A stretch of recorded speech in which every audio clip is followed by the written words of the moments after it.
Hi, my name is Taylor. My name is Rose. We are both fifth-year PhD students in biomedical engineering at Cornell University. And today we are going to do a demonstration of different ways that we can use chemical reactions to power technology. So first up, we have an activity called dancing noodles. You're going to collect all of these materials. First, you're going to need a large glass bowl or other container.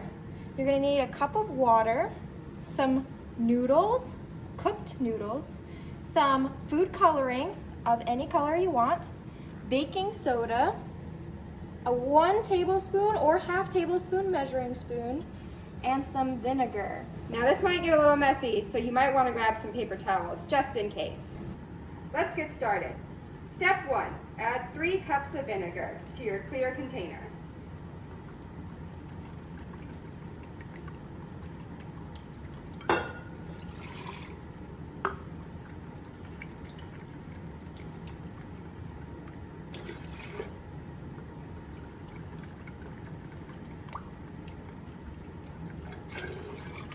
Now add 1 cup of water.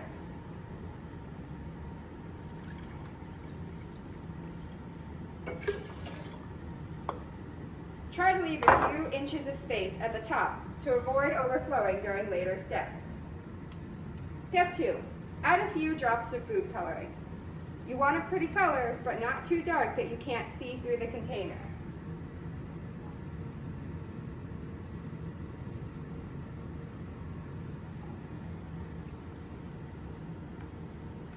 Break your cooked noodles into small pieces, about 1 inch long, and drop them in.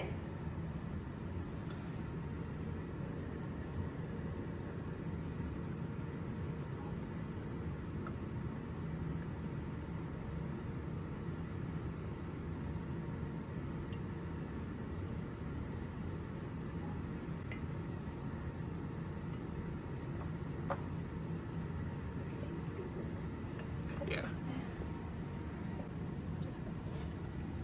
Let's give that beaker a little swirl to mix in the food coloring. You can also use a spoon. Alright, step 4. Add half a tablespoon of baking soda. Careful, this is the part where it might try to overflow.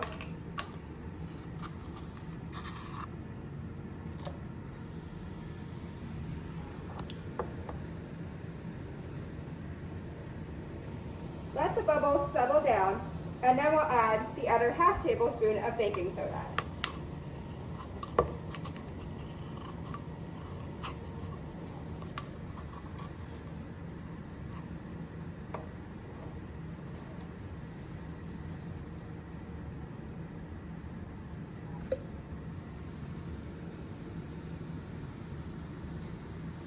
Step 6. Let's observe those noodles.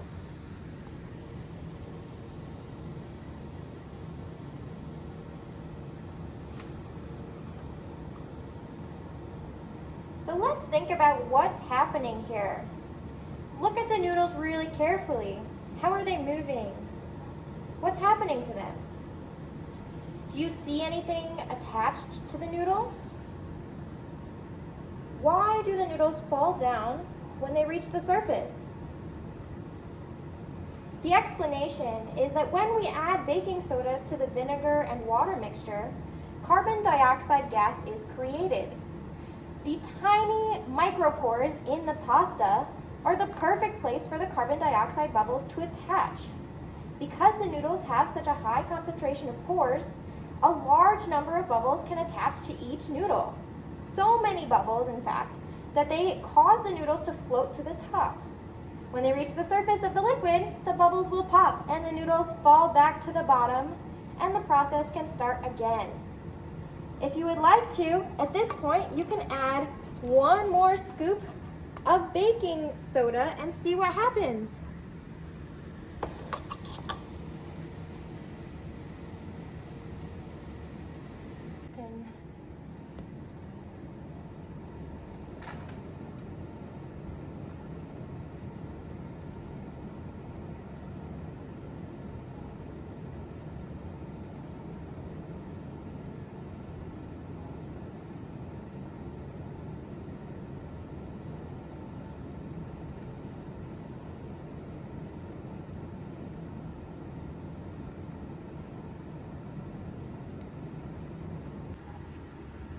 Our second activity is going to use a similar chemical reaction, but this time we're going to try and control the reaction a little better to get it to do work for us.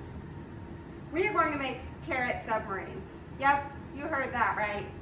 We will make tiny submarines out of carrots that can move around using a similar chemical reaction to the noodles. For this activity, you need to collect some baby carrots, toothpicks, some baking powder, and a screwdriver or another object to help you remove some of the carrot. Step 1. Cut the carrot in half, lengthwise, just as shown.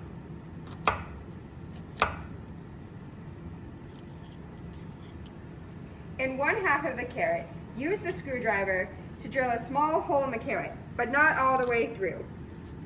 You just want to make a crevice where we can pack baking soda later on.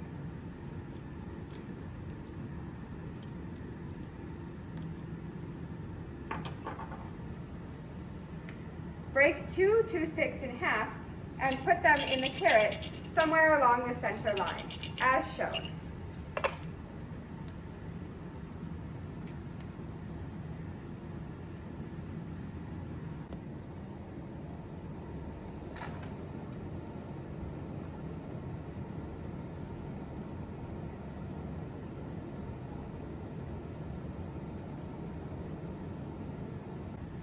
Step 4. Place your carrot sub in the bowl of water with the toothpicks facing up. This is to get a baseline for how much our carrot floats. It should just barely sink to the bottom, as shown. Take your carrot out, and now step 5 is to completely fill the hole with baking powder and pack it tightly using a pencil or the screwdriver.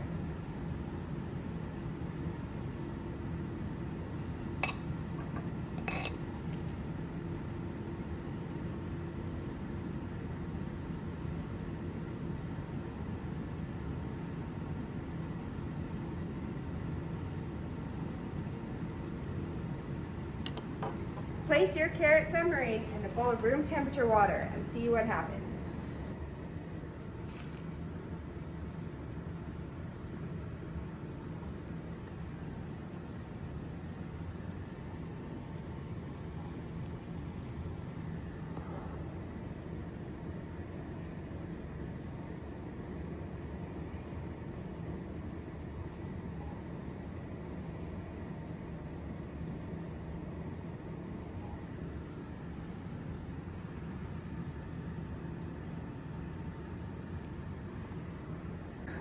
Notice how the carrot that initially just sunk now floats on the top for an extended period of time. Once the baking powder runs out, it sinks again.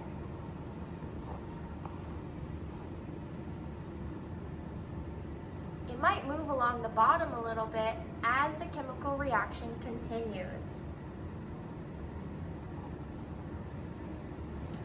So describe what happened to the carrot.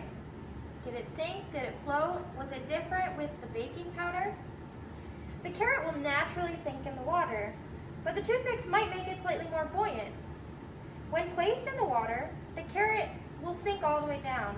But as the baking powder gets wet, it begins to release carbon dioxide gas.